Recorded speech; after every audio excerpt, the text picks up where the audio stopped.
强烈风台控制大只1.40已经停了。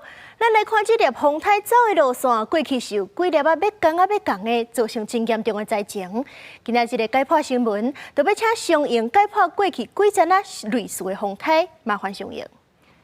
是主播。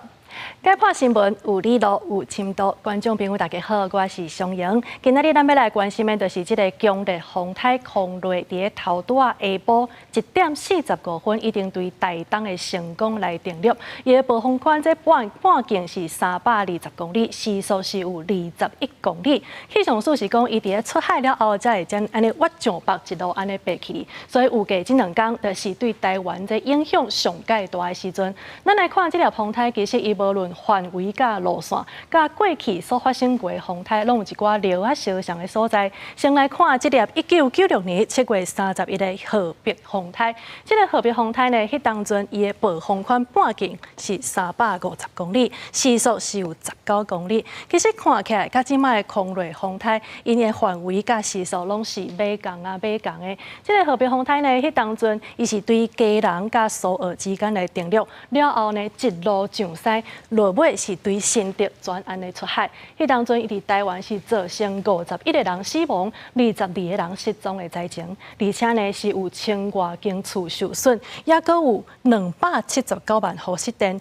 经济损失拢总是超过300亿。其实咱对遮就当了解讲吼，这2粒风台呢，伊无论是这个时间啊、这个范围啊、时速，其实看起来拢是差不多的。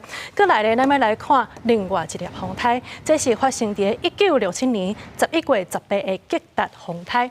咱看这个吉达风台呢，其实伊的范围有较小，伊的暴风圈半径差不多是300公里，而且伊的时速是20公里。咱看呢，伊的路线呢，其实甲即摆的空落风台是真相像的。伊是伫花莲定律了后呢，台中甲新竹之间安尼来出海。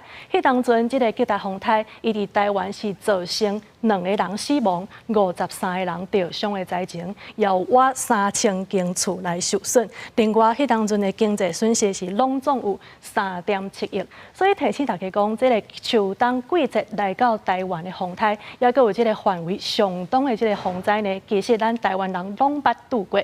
即马这粒空落风台，伊伫定律了后，气象署是讲伊的强度会继续来减弱，而且附近的风势就会开始起一个变化。